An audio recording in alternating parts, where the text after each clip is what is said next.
welcome back to Inside Out Universe, guys. Thank you so much for tuning back in. I'm very, very excited about today's episode. For today, I have one of my really, really close friends. Like I said before, I'm starting off by doing this podcast with my friends just because I feel like, A, it'll give you guys a chance to get to know us more, and also it's a little bit more comforting for me to start with my friends. And also my friends are great, obviously.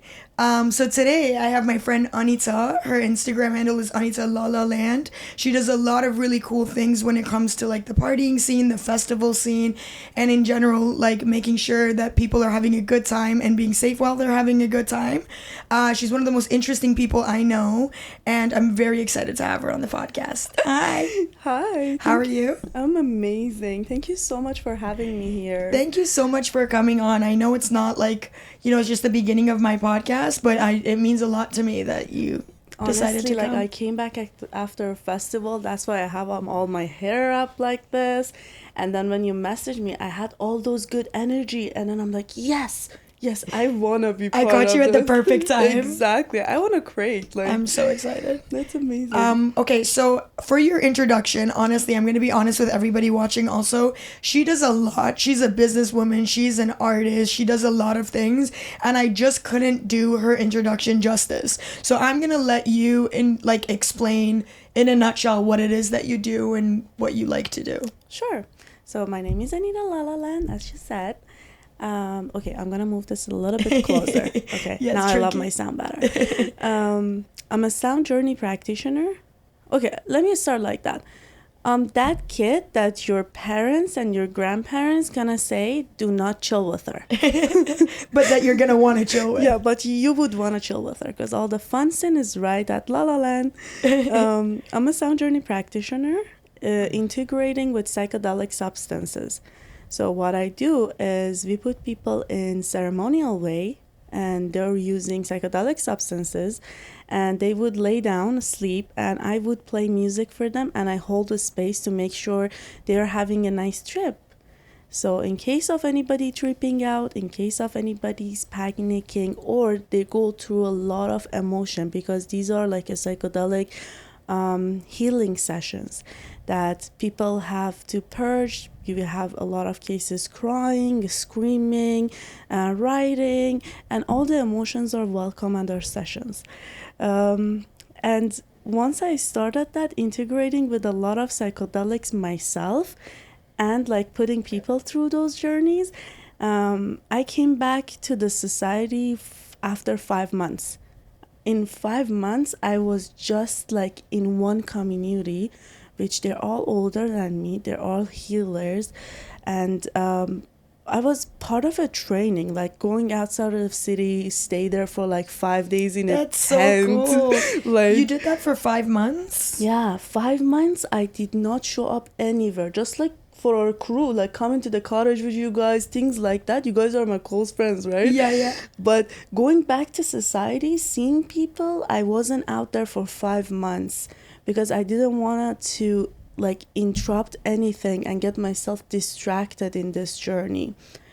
And then after going back into the party scene, I'm a very fan of party scene. I love nightlife. I love music, genres. I'm a dancer too. So I realized that a lot of these powerful medicines that we use to heal people, to help people, get them out of depression, anxiety, traps, traumas. I would say kids, but people like in our age are partying with them. They literally do shrooms and they go like... That's so cool. Okay. Know? And then I realized, oh my God, there are a lot of abusing drugs in the scene, and it's a lot of like, especially in my community, I'm in a psy-trance community. A lot of psy people are doing a lot of drugs, and especially when they're younger, they don't know what they're doing and they're so lost in a scene. Wait, so are you saying that, okay, so you're saying that you experienced, at least when you went away for the training, you saw like a different side of these psychedelic drugs. Exactly. Whereas what we're used to, like in our society, is like partying with these drugs. Exactly. Oh, okay, I see what you're saying. So like you've seen more of like the mental health benefits to it. Oh, that's really cool. Yeah, okay. So it's like a lot of like plant medicine, like DMT, ketamine, mushroom. These are all like out there in a therapeutic way. And I was dealing with her for like 5 months like that. And then when I came back to the You're society, like, these people I'm are like, so uncultured. That's so crazy. Yeah, you know? you're right. Yeah. And they're like going through all these emotional roller coasters, up and downs. And I'm like, okay, so how can I affect the society? Yeah. And I'm the person that if the elephant is in the room, everybody's like, elephant, elephant. I'm like, Yeah. elephant, Yeah, elephant. yeah, They're yeah, like, yeah. right I over. really like that. I'm a really direct person too. I like that about you. So I'm like, oh, okay, there are elephants here. So, and we don't have harm reduction sanctuary at sightseeing. We have it like in some communities out there, but in the communities that I was there were no only was partying, hard drugs, music till 9 a.m. in the morning. That's crazy. No place to chill. Yeah. No place if you're lost, somebody help you with it. And then I went to the organizers, and I used to work for an organization. They take people to night events, and we do sanctuary and harm reduction. So technically, we are like white patrolling. I'm literally like on a dance floor, dancing with people. Oh, I see this person is crunching her, like his or her jaw. I go up to them, I dance with them. I'm like, would you like a gum? And then the person's be like, I was just thinking about that. I needed a gum. Thank you. How did you know? It's just me observing people sober and just giving them what they need. Right? And then I went to the organizers. I start like talking to them. I'm like, you know what? This is what I'm really interested in. We're missing this in party community. We're missing this in this and that. And I wanted to make those harm reduction groups that I worked for myself. And I have my own team to take to festivals and events. Yeah. So that's exactly what I'm working on right now with like all the, and I registered my business and it was under healthcare. I freaked out. Why? I'm like, it's a lot of responsibilities. Yeah, but it's like good responsibility, you know? Like if you're going to be responsible for anything, you might as well be responsible for people having like safe fun, you know? Exactly. So, and then like looking for insurances, I called so many places and they're like, psychedelic substances, insurance? I don't think we can help you with that. Really? Wow, so you had people like actually like think that this is like crazy and out of the box. I called one Persian and he was like, psychedelic event? No. I don't think any Persian can help you with that. Really? And this is for insurance? Yeah. Oh, that's crazy. Having my company insured. Thank God I found it today. And it's like getting handled with it because there are insurances like dealing with holistic services because we're practiced under holistic services. It's because of those like powerful, strong indigenous people on the land that these practices are under like them. Yeah. These medicines, like all these mushrooms and plant medicines comes from there. And the practices are from there. That's why, because we have them on the land, we have a law and regulation, which is holistic services. We work under that. That's really cool. Yeah. You know what? I will say before we get into anything else, I met you like I think maybe a couple years ago. Yeah. And we met each other because Anita was like friends with friends of mine, and that's how we met each other. And when I initially met you, you always had obviously like a very spiritual and like very creative aspect to you, which like most of our friends do. Yeah. But I will say from 2 years ago to now, what you've managed to do for yourself is incredible. Thank you. And I don't mean just in terms of like business and finding your niche and finding your market and tapping into something that, you know, people need and that's something that you can provide. But also I mean in terms of like finding yourself and finding what makes you happy and also being able to like make that your own. That's like such a cool and like inspiring thing to watch. Yeah. It's all started from my mom because my mom was a light worker and a psychologist back like 15-20 years ago. That's so cool. And one of my hobbies was reading her books. Yeah. And I thought like she's gonna come back home, get me an exam, so I have to read her books properly. And I grew up with that. That's why I have that personality that I always want to like help people with their patterns, like hold a space for them. If they want to talk about things, I can stay quiet for hours just listening to you. And if you ask for advice, I can definitely help you. But I grew up very alone after like 18. My first awakening was when I was 18, that I realized, this is not a jungle, and everything's all about frequencies and energies, like all these like shift and twists. And that was back in high school. I lost a lot of friends through that, because nobody would understand me, and they thought I'm going insane, I'm crazy, I'm talking about things that it's not in our limits. Right? And then I just dropped it for a couple of years, doing other stuff, doing the most physical thing, like personal trainer, being a personal trainer. That's so crazy. So you went in a completely different direction. I'm like, I'm gonna shut this off. These are wrong. These are not there. Like, I can just do anything about it. And then COVID hit. I went to travel for a year and a half. And when I came back to Toronto, one of the friend that they banished me, like, she called me, she's like, I think you're the only person that would understand me, and you don't think I'm crazy. I'm gonna take you somewhere. Please be open to receive. And this girl, I saw her like 6 years before. Like, I haven't seen her for 6 years. And she took me to the community. Oh my God. I never forget that. It was on a beach. The party was on a beach. I took my shoes off. I sat on the ground. I started crying, and I'm like, I know these people. Like, I can feel their energy, like the way they are, the things they believe, the way they dress, the symbols, like all the symbols in their hair, in like their makeups, like the women's. And I start like exploring, getting to know them one by one. And they put me into trainings myself to heal myself first. I had a lot of like negative blockages, negative thoughts, beliefs about myself, depression, and like definitely plant medicine, mushroom helped me a lot. So I was in like ceremonial way myself for a long, and then I start getting to know myself better, because I realized I have a community here who all believe in what I believe, and I'm not alone. Wait, what kind of a community was it? What kind of a party was it? These are ecstatic dances. Okay. These are ecstatic dances. There is one called Toronto Ecstatic Dance. It happens every Thursday at a church. Okay. And there is another one called Chocolate Groove. I've heard of that one. Yeah, Chocolate Groove. These are ecstatic dances. We, like, our mission is to say we don't need to drink to party. So it's an alcohol-free, non-judgmental community that people go and dance.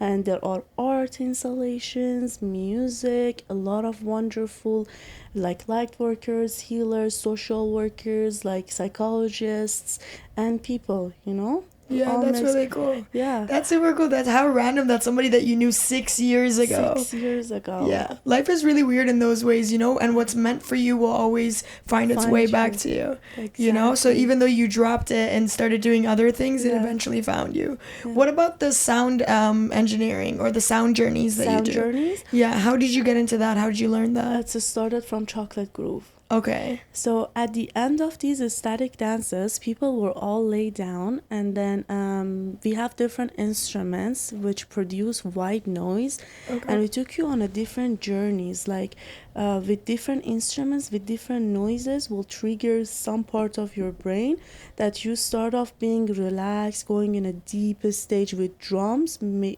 take you in a hypnosis stage, and then putting white noises in your brain to clear out all the tensions in the brain, and then like going up like with cushy chimes to make that like ding ding ding ding, the rhythm. Yeah. And then like some music, and then you start crying. Yeah, Mata's always telling me about them. I would really, really love to come to one of those. Sure.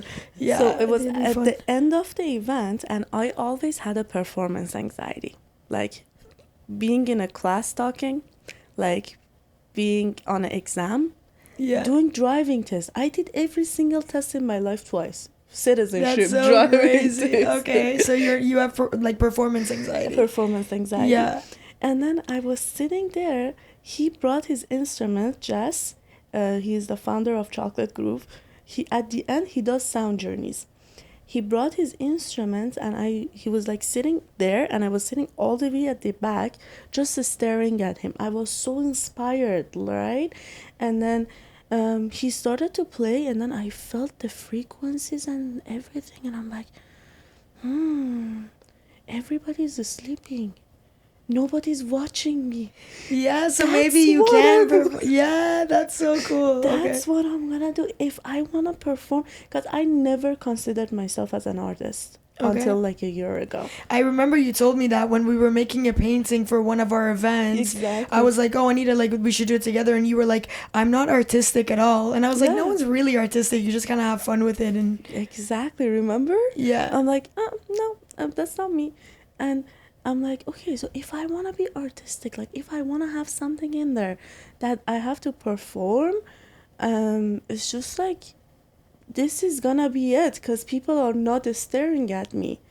And they all got started, and I set intention for the next time when I went to Chocolate Grove. Every time I set intention, I leave my house, because I believe everything is yours. It will chase you, will find you. You don't have to chase anything in this world. So literally, I'm like, I want to get into sound journeys. I am leaving my house today, and I'm going to Chocolate Grove.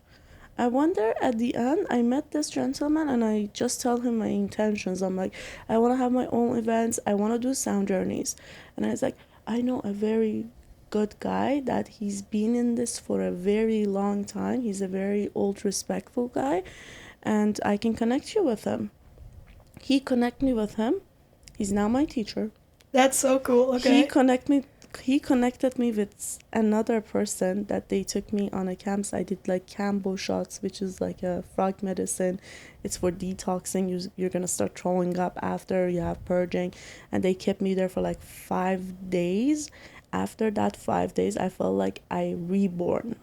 Oh, that's so crazy. Yeah. Wait, okay, so now that you've experienced a lot of things, both on the like as a consumer, so to say, like being at parties, and also as someone who's on the end of like obviously providing like harm reduction services and things like that, what's like the one, like, do you have a particular incident that stands out to you in terms of something that happened that really made you believe like plant medicine?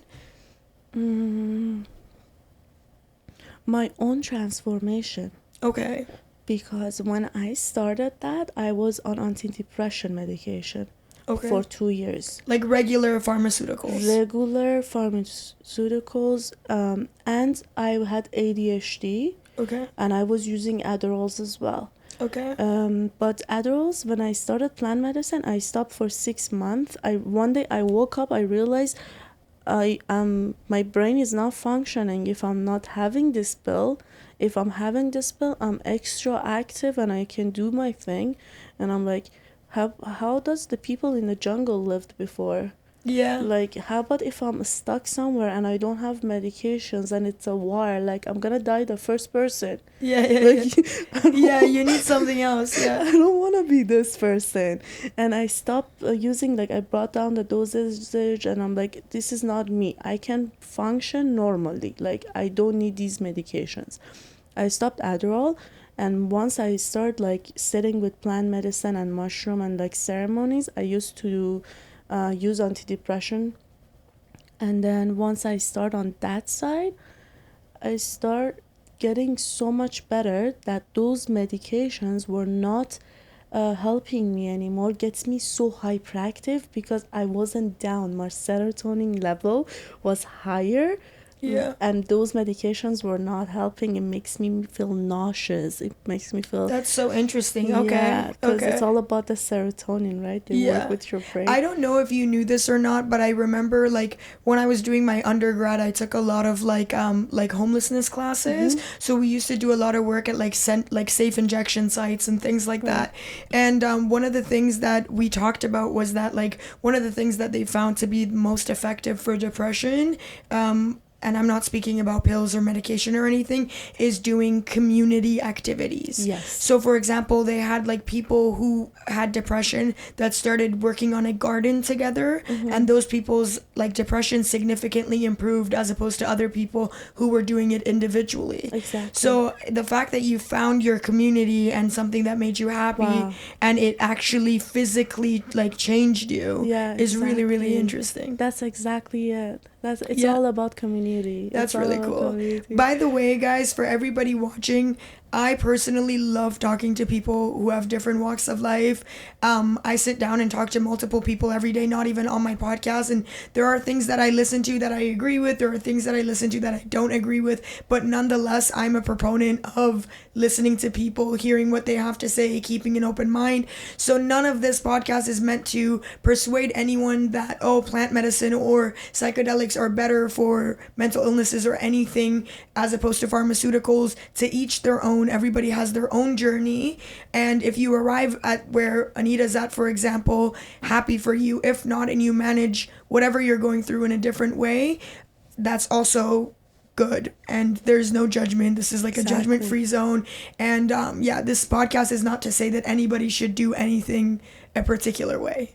I just wanted to put that out there, because you know what, like, even though like I feel like our group of friends like are very like quote unquote cultured when it comes to things like this, like we're very open-minded in terms of like different alternative, like even alternative music, alternative medicine, everything alternative. I do acknowledge that not everyone is like that, and I recognize that having a platform kind of also means that you carry a certain responsibility. So I always just want to put it out there that that's good. You know, like, yeah, everybody's journey is their own. So exactly. So it's not. This is just my journey. You know, this is not just what happened to me and how I got into a person that I am today. I love hearing about it, because honestly, like, I'm not like, for example, the harm reduction thing, like we're going to a festival at the end of this month, and we're doing like we're providing harm reduction like services. We're volunteering with Anita.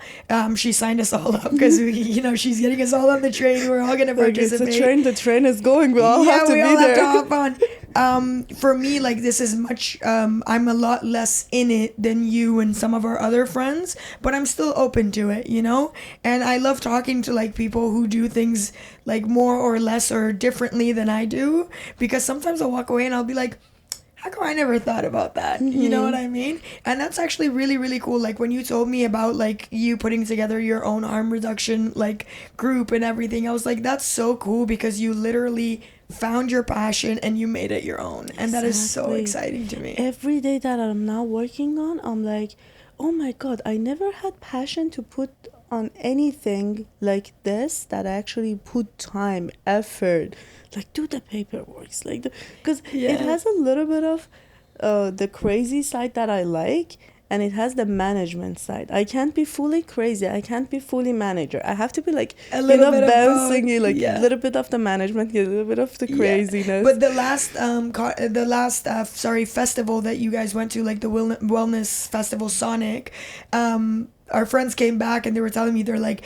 dude, you have to see Anita. They're like, she's so different in this scene. Like, you see a completely different side of her. She's such a boss lady. Like, she's getting things done. Because normally, like, the context in which I see you is we're all chilling. We're hanging out. We're laughing. We're, like, partying, having fun, whatever. Yeah. So it was really cool for me to hear that. And now I'm so excited to see that side of you. Yeah, because in general, in society, I'm the type that I take a lot of responsibilities. Yeah. And it's just like, I want to be in control at all the time, meeting all the people, putting good impact out there, getting them to know my name, like doing things for them, helping the community, you know, like these things that I earn, it came from a lot of doing volunteer jobs, like, and different, you know, scenarios. And when I come home, like group of people, like the friends we have, I call it home, right? Yeah. All I want to do is to just lose control, relax, and let other people express themselves. Yeah. Right? That's why, like, the group of friends, like, Mahtub saw me, like, last year at Sonic Spring like that, and she usually comes with me to the work that I do, and she saw that other side of me, but nobody else has recognized that, because I'm always the little kid, let me chill, let me just Yeah, be yeah, lost, not even talking for like half an hour. Yeah. You But know? I personally love that. I personally love when people like underestimate me. Yeah. So then that way when they see me in my element, I can blow them away. Exactly. You know what I mean? I And that's love really that. yeah, it's great. So okay, so obviously like we're all Persian. We all have like Persian families, which are remarkably different than Yeah. other kinds of families apparently. And how was your experience like going through this journey? How was your family? Were they supportive of it? Was it hard for them to understand? Because even if you're not a Persian family, this line of like thinking or line of work or this like industry or whatever you want to call it is relatively newer, you know, and parents Definitely. love something that's guaranteed, set in stone, for certain, you know. So how did they react when you got into So this? my dad, he's a genius, like he's an engineer, like he's so into like science and like physics. And my mom studied while she had me and after me, and she just got her like her PhD when we were in Canada. Like I was like 12, 13, no, actually 15 when my mom got her PhD. But when it comes to me, they gave up on me long time ago. Really? They gave up on me But long both your time parents, ago. okay, so both of your parents obviously value like higher education and things like that. 100%, Okay, so 100%. was what you were doing or what you are doing, was that acceptable or was it So not? they gave up on me long time ago at first, and then I'm like, I'm gonna figure my way out. I'm gonna figure my way out. And then I went through a rabbit hole, like in a very dark situation. And then when I pulled myself up, because my mom is consistently updating herself on the healthcare, Yeah. and she actually knew about these things. I Okay. made my mom to go get her registration in psychedelics, so now she's practicing legally in British Columbia. That's so cool. Yeah, Okay, she so you has got the your mom in it paperwork. too. She has the paperwork that she sits in the office. They come, they give them ketamine, lay down. Like, Really? yeah. Oh, okay. So your mom is what is she, a psychotherapist or a My mom, psychologist? psychologist. Okay, that's so cool. So Yeah. then she registered to also be able to incorporate psychedelics in what she does. Exactly. And so wait, did you inspired her to do that? Yes. That's so cool. Okay. I went to Okay. the events and I'm like, Mom, you know that, but and my mom's always be like, I go get all the certifications, I go study so hard, and you do what I do in the society for your friends and families. That's so funny. Yeah. Okay. And Yeah. then I told her, I'm like, Mom, this is it. Like, this is a future medicine. We now are working so hard to put law and regulation on this. Yeah. In 10 years, people have to go university for 10 years to become this. Yeah, you know? yeah. And you're like even speaking like from like a practical standpoint, which is how parents like to Yeah. approach things. It's a good idea because it's a like it's new, and whenever something is new, it's the best time to get involved in it. Exactly. Yeah, So yeah, it yeah. was something that not out there. The stores are opening. It's getting more official out there, and it's like anything else. First, when something comes out, they don't put a structure beside it. Be like, oh, this is dentistry. Yeah, People yeah. go, no. People work so hard to get the knowledge, to get the experience, and then put a structure around it and put it out there for other people to educate themselves. Yeah, yeah, Now we're on a standpoint that everybody, like the community, and we are like inventing, bringing new things, bringing more people, educating more people, bringing more people into the field. Yeah, you're paving the way. Exactly. So moving forward, Yeah. it's going to be out there. So when I told my mom, and British Columbia is a huge scene. It's even more than here. Really? 100%. Oh, yeah, that's crazy. I've never 100%. been. Have you been? Yeah, I went. Okay, I that's really usually cool. go like every year. So like wait, is your once. mom out there now? My mom lives Oh there wow, for okay, 2 nice, years now. nice. Yeah. Okay, I've heard it's beautiful too out there. It's gorgeous. Yeah. But It's not my type because everything closed down so early, Early, and my day starts at 10 p.m. Yeah, because you like the nightlife. Okay. Exactly. So wait, now that your mom is doing this, has she ever tried any of these psychedelics? Yes, at first, before she gets registration and stuff, I told her, Mom, you have to go try it. She went to the mushroom store, she bought chocolates, and I told her you have to go on the beach that certain day. There are certain people on the beach. For example, on the drum circles in Toronto, they're on Tuesdays on the beach. There it was like Thursday. My mom went on the beach, find the community there. That's and I'm so like, cool. Mom, go find them, do your mushrooms, sit there, see what's gonna She happen. went by after." herself and did it? Yeah. Oh wow, your mom's so cool. Yeah. Okay. So my mom literally went to the beach by herself. I'm like, when you found the community, do your mushroom and just sit there, see what's gonna happen next. Did she enjoy it? She loved it. That's so cool. Okay. She loved What it. about the other ones? What has she like? She works with ketamine a lot, I Yeah. assume, because ketamine I've heard has a lot of benefits for a lot of different things. Definitely. Okay. She hasn't done ketamine. She hasn't tried it? No, Okay. she hasn't. I feel like it's me. I have to go there and let her try. Yeah, I feel like you would be like she'd probably be comforted to know that you have done this before and are educated about it. And Exactly. yeah. That's really cool. Yeah. Okay, so what about your dad? My dad was, at first when I brought my instruments in, my dad's be like, okay, yeah, after like going so much, like you brought couple instruments home, now you're gonna be a musician. He probably Okay. thought you're losing your mind because Persian parents are like that. They're like, oh my god. Yeah, what is this? Like, tak, tak, tak, tak, like with the drum. He was like, okay. Okay. He didn't say anything.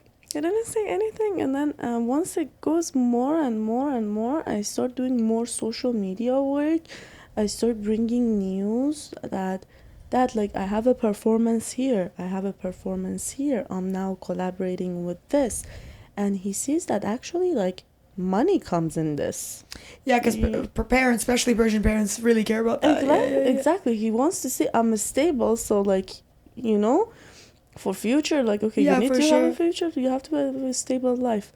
And then going more deep into it, I start like, for example, I go home after 5 days camping, and I'm like exhausted on so much psychedelic substances, like I'm calming down myself. I go home, I live with my dad, he sees that, you know. Yeah. And like he does not say anything. I go sleep for 24 hours.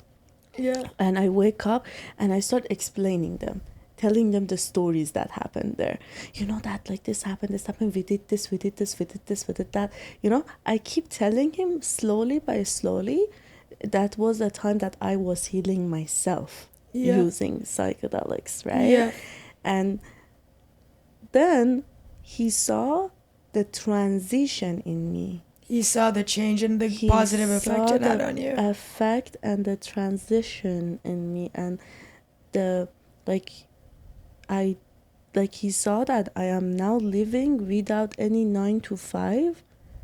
I am growing, I'm investing, I'm thinking about business, I'm healthy, I am not partying, doing drugs, comes back home with like being dead for 2 days. I now have goals. I meet new people, new doors open. Like I go different places.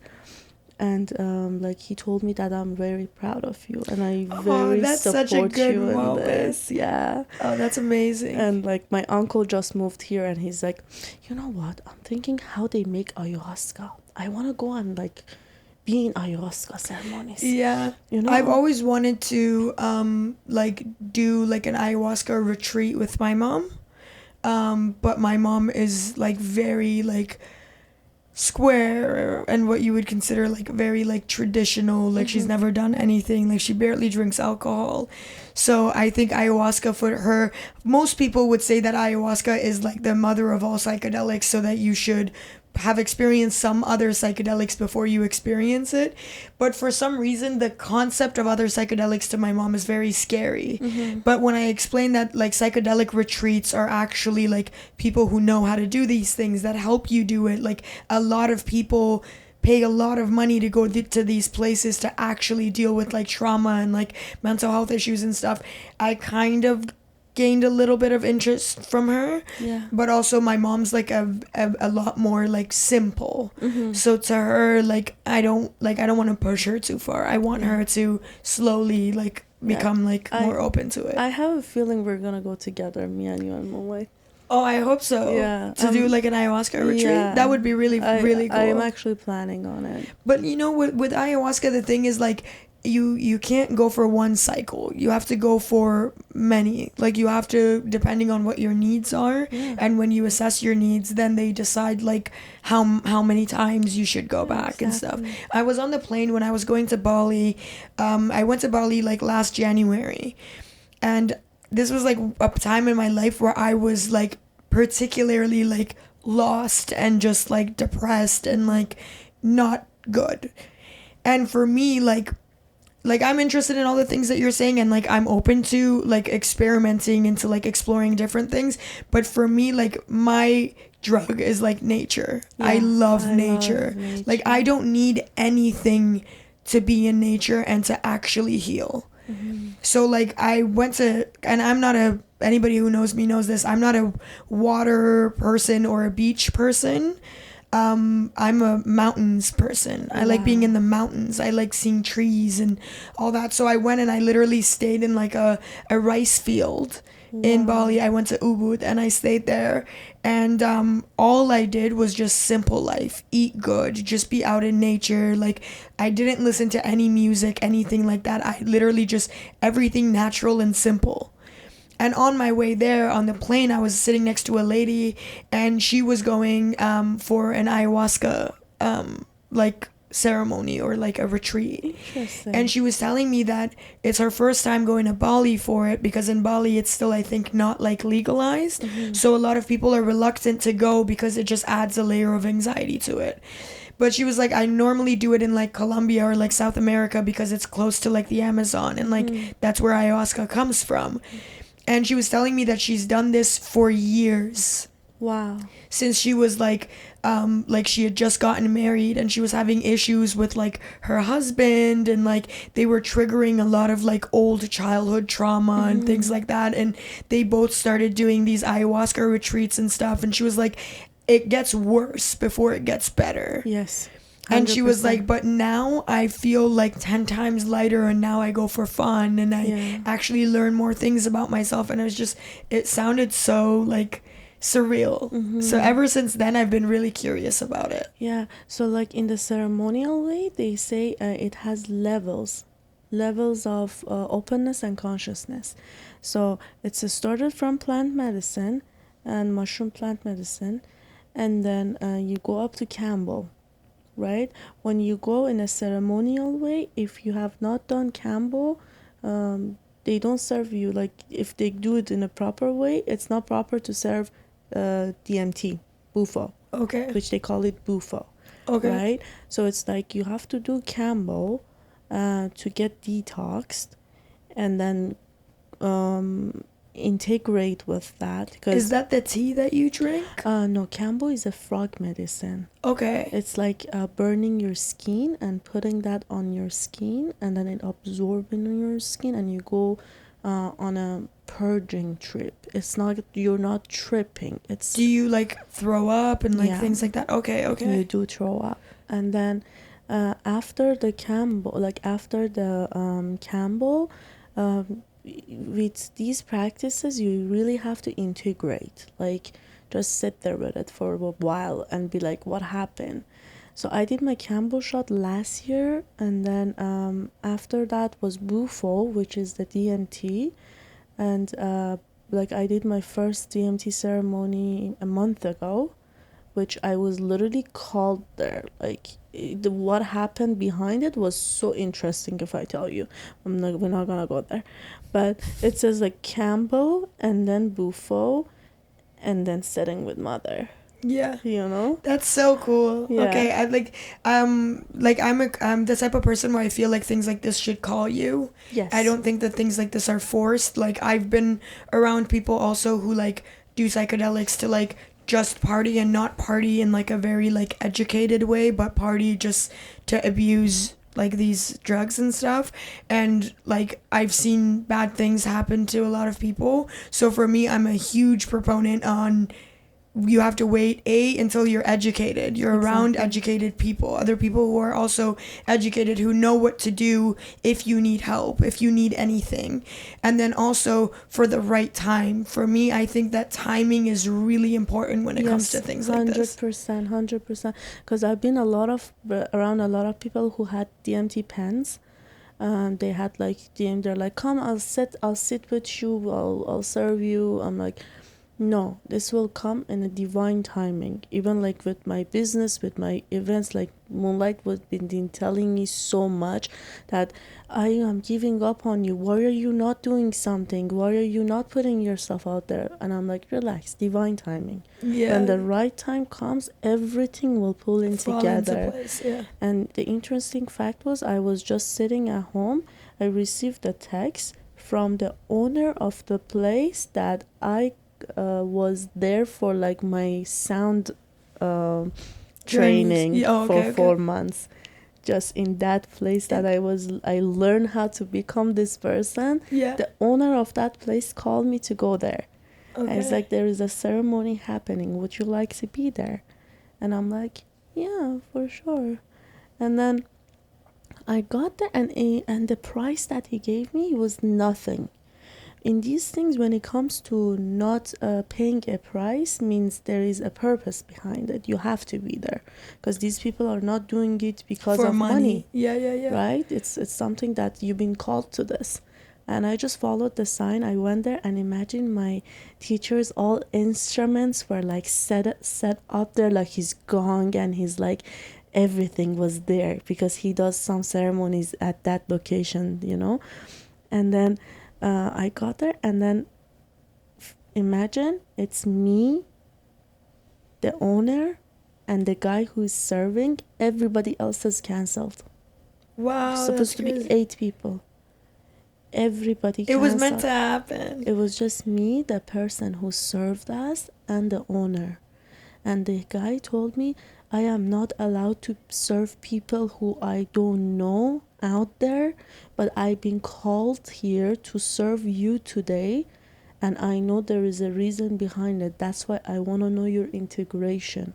What is it behind it that you're here today? And I'm like, exactly the same thing. I've been called to do this here. I did my camo shots last year, and now I'm like on a place that I feel like I'm ready to experience this. And it was different. It was like 30 minutes of breath work, drinking a tea. It wasn't just like... So wait, you did ayahuasca here? No. This DMT. is DMT. Okay. That's DMT. So how did it feel? So we started off drinking a tea to make the experience less intense. And then we start doing breath work for 30 minutes. Like... deep breath. I was hallucinated by breath work. Yeah, you can. Yeah. And then I sat on the thing that they made for me, so comfy, and it was like on a pipe, and then I'm like, and then he started counting 10, 9, 8, 7, 6. I laid down, and then my eyes were open. I had a mask on, right? And then I opened my eyes. I looked around, and I took the mask off. I sit and I looked around, panicked. Nothing was in order. Everything was falling into place. There were no gravity. I reached for people around me to catch them, but nothing was there for me to catch. And then I touched myself. So wait, your eyes are open now. You get up and you sit down and your eyes are open. These 2 people are still with you. They're with me. Do you see them? I don't see them. But you're imagining, like you're seeing other people. Exactly. I want to catch them. I cannot catch anybody. Okay. I lost identity for a second, and then I touched myself. I remember I touched my boobs. I'm like, oh yeah. And then you came back to yourself. And then I'm like, oh, this is Anita. I parked my car outside. I am here. I am in DMT. Let's see what's the message behind it. you know. Okay. At first was anxiety because I didn't know what's happening. I lost identity for a second. Yeah. And then I'm like, okay, let's see what's the message behind it. Okay. And then I just observed. That's so cool. Yeah. That sounds amazing. I So love that. cool. Okay. So I have a question for you. And I think a lot of people would want to know this because I feel like it's still a very controversial, like these kind of conversations are very controversial still. What would you say to, because for example, I've had friends that like when I've explained to them about like, oh, these ceremonies or things like that, they've said to me that like, oh, like when I was, like one of my friends, when he was in college, his friend did DMT, and the DMT triggered his schizophrenia. Wow. And now his friend has severe schizophrenia to the point where he thinks like his dad is like, there's people after his dad, like his whole life is affected by it. And I've asked Rocco, because Rocco's studying psychology now, and he's like really interested in drugs in the brain, so he studies a lot and does a lot of research on that. And I've asked him a lot about this, and it is true that psychedelics could trigger psychosis in people. 100%. So what would you say to people who bring up those kinds of things as like a rebuttal as to like why you shouldn't do these things? I believe even alcohol, like booze, that's meant to be in hospitals to clean surfaces. Yeah, to sterilize, yeah. So, right? All these drugs have to be in the right settings. Yeah. Like right now I say I have a harm reduction team. I support you. You're doing drugs. I support you. But the places that I learned to be this person is the sober parties. We promote sober parties. Okay. Right? All I can say is like drugs are good if you're doing it in a ceremonial way. Drug called drug. It's a drug. It's supposed to do something to you so you feel better. Right? Abusing our drugs can make you go crazy. Yeah, anything, I guess. And I've heard from a lot of people, not just like, I watch a lot of like, and I don't know if I'm saying his name correctly, but someone that I love listening to is like Gabor Mate. Have you ever? No. He does a lot of work. He's very old now, but he's one of my favorite people to listen to. He's done a lot of work on like addiction. And he always talks about how like alcohol by far does like the most damage to your body 100%. and to your brain and everything. And Jordan Peterson also talks about this. I listen to a lot of people talk about like everything that alcohol does to you. So I guess for me it would be like everything, if you abuse it, would be a problem. 100%. But at the same time, for example, this example that I just gave you is somebody that only did it once. And apparently research says that it could have to do with like people who actually do have underlying issues with mental illness and things like that, who have a history of it, that it could bring that to the surface. Yeah. Because essentially what a lot of these psychedelics do is they build new neural pathways in your brain. And so I guess for me personally, I asked you the question, but I think my answer would be that if you are someone that is, first of all, if you are someone that worries about those kind of things, if that's on your mind, that's valid. Maybe don't do it. Yes. You know what I mean? Don't pressure yourself into doing anything. Like we talked about, it has to be divine timing. You need to be educated. You need to be around people who are educated. So if you're having these thoughts that these kind of things could happen to you, or you worry about it, maybe hold off. Exactly. And my other thing for me would be, if you know you have a history of mental illness, if you have that in your family, if you've experienced things like that, maybe this is not for you. As you just said, like he did the DMT for the first time. But as I was saying earlier, like in order to get into DMT, you need to sit with plant medicine, mushroom, Campo detox, and then that, because you're going to lose your mind. It's next level. You see things that it's not there. That might be it. Honestly, right? That might be it. Actually, I never thought about that. He just did DMT out of nowhere. So maybe that's what triggered his 100%. schizophrenia. Because I watched like a lot of, I don't know if you ever, have you seen, there's a new document, I forgot what it's called. There's a documentary on Netflix that talks about like the history of a lot of like different kinds of psychedelics. And I think the first episode is like acid or something. Oh yeah. I watched And that. it's so cool because they show how like they used to use acid in like hospitals to treat, I think it was schizophrenia and things like that. Yeah. And it's so cool. Like, have you seen how the guy, the first person who was experimenting with it, actually got high and didn't know he was high?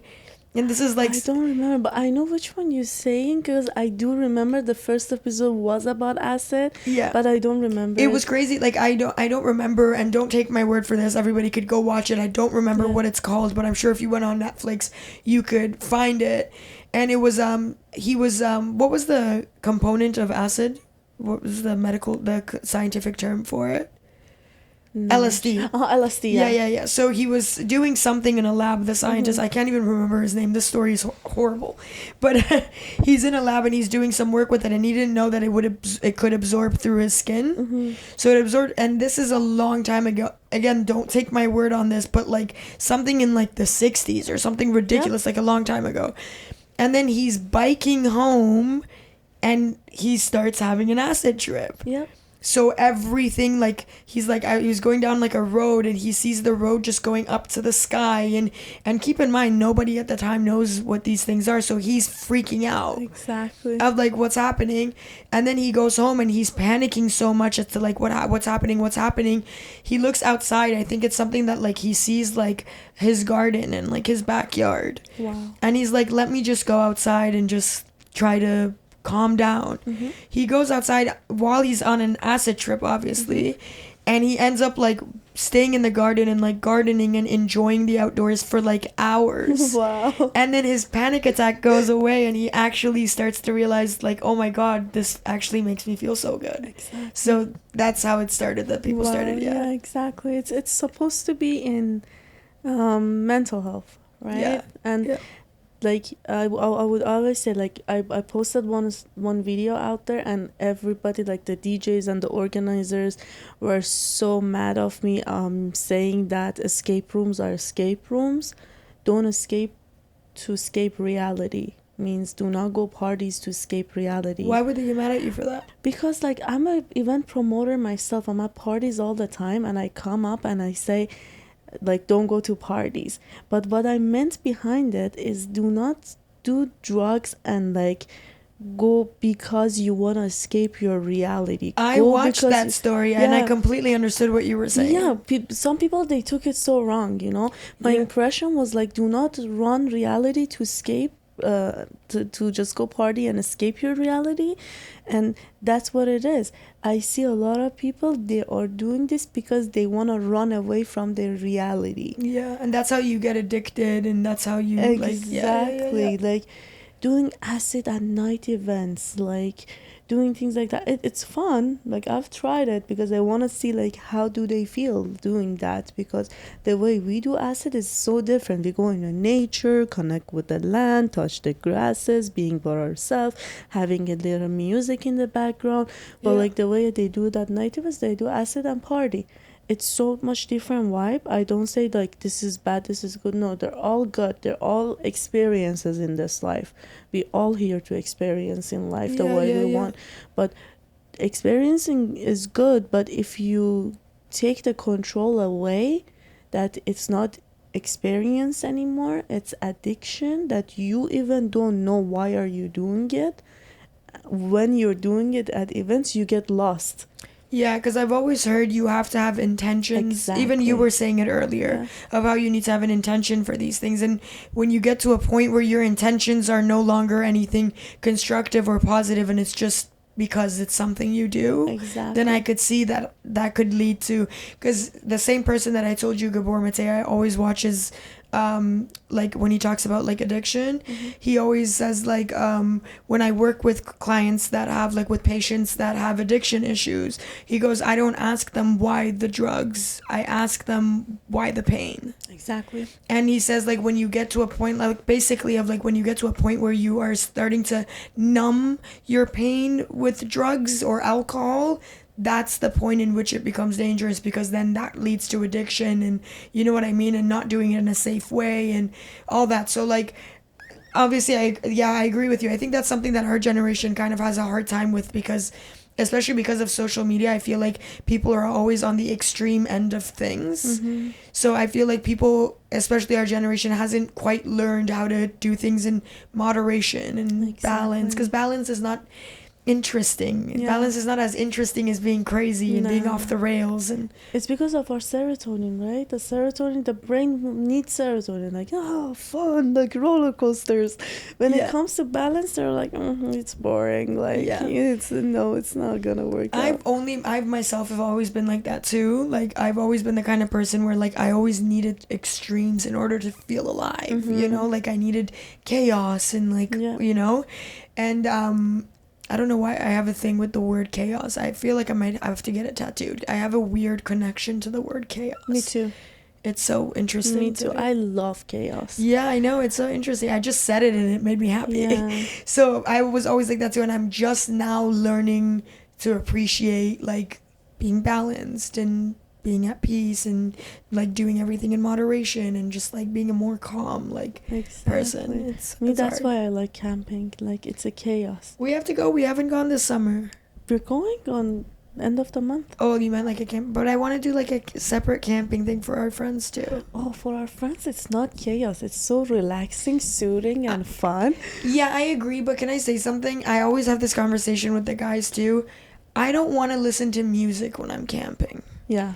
When I'm camping, I'm okay with, like, if we're around a fire and I'm playing my instrument, you're playing your instrument, Rocco's playing his instrument, or maybe even if we have a light little speaker in the back that plays a song. But having, because our friends always bring the whole DJ shebang out. And I always go head to head with Ali about this. Dude, camping is so that you can enjoy nature. Exactly. In my opinion, at least. It's so that you can hear the sound of the birds and the trees and the water and the whatever. If the music is going to overpower that and you're not going to hear any of that, then you might as well just stay home and play your music. Exactly. Or go clubbing, like. Yeah. Like that. Yeah. And I don't know. I'm also a little biased because I'm obsessed with nature and I love being outdoors. Yeah, so me too. It's what I love about camping festivals, you get the nature the most, and you get to see people, you get to see arts, you get to do wellness classes, like literally the schedules, you go like classes in the day. That's so cool. I'm so excited.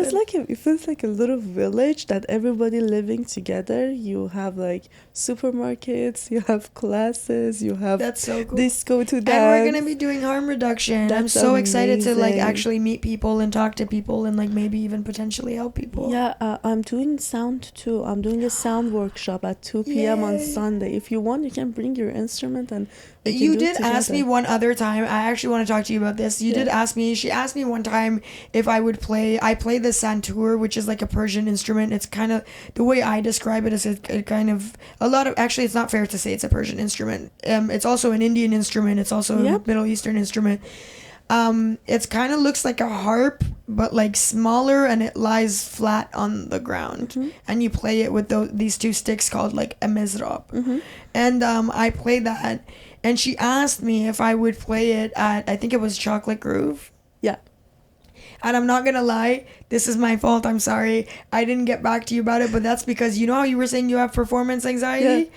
I freaked out when you asked me. I was like, dude, I play for myself, like, and I trip myself out. Yeah. I can't even imagine playing in front of other people. So when you asked me, I was like, I don't know. But you can bring it at this one if you want. Because, you know, Sound Journey, it's about not me doing everything. Like the way my teacher does, like once at Chocolate Grove, there were literally 11 people on the team. Sound Journey, it's making noises that it's like so many instruments. That's soothing. My job is to bring that instruments for people. For example, so it's not supposed to be like a song necessarily. Okay, because I haven't played or practiced in a very long time, so I've pretty much forgotten everything. But it's more so the sounds. Yeah. So I ask like Shabnam, she's bringing. I play a hang drum, but as more as people I have there, as more as interesting it's gonna be. Right? Yeah. Shabnam's gonna play hang drum. and then I'm gonna do the drumming is very important for me to do, because it's the hypnosis stage. Like I take them with the drums into hypnosis stage, and I start giving instructions like inhale, exhale, exhale, you know. That's so cool. And then I put white noise, but your instrument is to wake them up. Okay. They go in a deeper stage after white noises, all the healings like chimes and everything, and we need music at the end, right? So that's what I ask you. I'm like, you can play the instruments after, and everybody would wake up with that, you know? Okay. I'll consider it. Yeah. I'm just honestly, a lot of people don't know this about me because I don't always appear like this on the outside. Yeah. And in my own fields, I'm not like that. Like when I'm like in my own, like in the legal field or anything that like is like I'm comfortable in, I'm not like that. But in things that are unfamiliar to me, I'm very, very reserved and very shy and very like anxious. Oh yeah, me too. Yeah. Me too. Yeah. Like, but hey, I'm down to come outside of my comfort zone every now and then. It's gonna be fun. I'm excited. By the way, I said this to you before the podcast. She has a little like, I don't know, what would you call it? Like a little spoon? A little sprout. Yeah. Like coming out of her head because she has like a little thing. And it's the most adorable thing ever. I love it because it's always in your hair. Yeah. So it's your signature thing. It's not just me. It's a community. Is it there's actually? A huge community behind this. Yeah. Really? It's like it has different symptoms, like different meanings behind it. People who respect earth, like we love greens, we respect nature, we make sure leaving no trace behind. Some people, they know it as a growth. We love growth, like it's just like, yeah, that's what I look at it as, like a little sprout. Yeah, and I bring bunch into the festivals. I know people that they're respecting. They have the signs out there. I give it to them. Oh my God, I will respect the earth so much. Oh, can you please you give get me one? two. You get two. I want one on each side. You get two. Okay, I gave I'm Anita excited. one, Moonlight one. Really? Okay, Yeah. I'm psyched. No, these are the festival remedy. I'm not gonna spoil it out there. Okay. You have to come experience it yourself. And Okay. then I'm so psyched now. I Yeah. get to do harm reduction. I get to see the business side and the serious boss lady side of Anita. I get to hang out with my friends. I get to play my instrument. Ooh, yeah, and there's a lot going on for me. That's it. I'm so That's excited. it. That's gonna be fun. That's gonna be very. I'm super fun. psyched. Thank you so much for coming on my podcast Thank again. you so much for And not having even me. just that. Thank you so much for also being my friend and for also being so like open about like sharing your journey and making other people and myself included feel like we could also like find like ourselves in the things that we do. I don't know how to explain it because I don't want to say like find the things that you love to do and make money out of it because that's not what it is, but to be able to do something for a living that you actually also see yourself in and that you love is such a joy and such a pleasure. And I'm so happy that you found that, and I'm so happy that I get to be a part of it as your friend. Thank you so much for seeing it. Yeah. I really appreciate it. I believe what I always say about me, my brand, like Anita Lalaland, it's a land of expression. Okay. The world we're living in, it's all about expression. It's all about how you express yourself. What you express yourself, that's what you are in the society and the community. Oh, that's so cool. And Okay. I try to express myself however I can, just not be shy about the person I am. Just say things freely, even if it's dumb. Like some videos on my Instagram are dumb. I love your Instagram. Like, it's funny. It's dumb, but I put myself out there to teach people, express yourself, even if it's dumb, if it's not perfect, if it's not good, right? Because we all worry about that of like, oh, what if I make this story and I stutter a little or it's whatever. Yeah. It's like land of expression. You're kind of a badass. Yeah. You're not kind of a badass. You're fully a badass. Yeah. And I really, really admire that. So that's really cool. I appreciate this. Like you being your light, just projecting it out there, holding a space here for us to come and express ourselves. You're a space holder. We really appreciate it. Thank you so much. I actually never looked at it like that, so that made me very happy. And for I'm also saying this to you and also everybody that's watching. I said this last time as well, like I'm also kind of like, I consider this also like to be very personal, you know, even though it is technically talking to a camera, it's personal. I'm learning to be more comfortable on these podcasts. That's amazing. And I'm growing with my guests, I'm growing with the people watching, so I'm trying to become more comfortable with the idea of taking up more space myself. So, you know, because sometimes we go through life and it kind of like shrinks us a little bit, you know, and then you find a space that you feel comfortable and you can express yourself, and you have to allow yourself to slowly open back up and to take space. So I'm doing that right now. So thank you for seeing that. I'm so proud of you. Thank I'm so you. proud of it. And you are in your element. You're like, at first when we said, I was like, okay, what are we gonna talk about? Like, what's going? And the way you lead everything from the beginning, I'm like, okay, this girl knows what she's doing. I just have to trust her. It's a roller coaster. I just love talking to people, and to me, like, there's something interesting about everyone. Yeah. You know what I mean? So, like, I can't imagine meeting anybody on this earth that I wouldn't have the ability to have a conversation with, because I'm interested, you know? Yeah. So it was really fun. It didn't feel like anything. At the beginning, I was a little nervous because I was like, I really want to do you justice because you're doing so many amazing things and I'm so proud of you. But then as we started to go on, I was like, ooh, it's Anita. We're just having a cool conversation. Woo-hoo! I love this. Thank you so much. And thank you guys for watching. Make sure that you guys, if you're interested in anything that Anita was talking about today, if you're interested in just getting to know her more or seeing more of her journey, especially now that she's getting more involved in harm reduction, you can follow her on Instagram. Her Instagram is Anita, Anita, Lalaland. So you can follow her there and watch her journey, and maybe even, you know, hit her up, ask her any questions you guys have. Love it, love it, love it. Thank you very much for watching us, listening to my journey. Me sharing your journey was a huge process for me, but it went very slowly and smoothly. I appreciate you for it. Beautiful. Thank you. I hope you all have an amazing journey. Beautiful. Love you guys. Woo-hoo! Bye. Bye.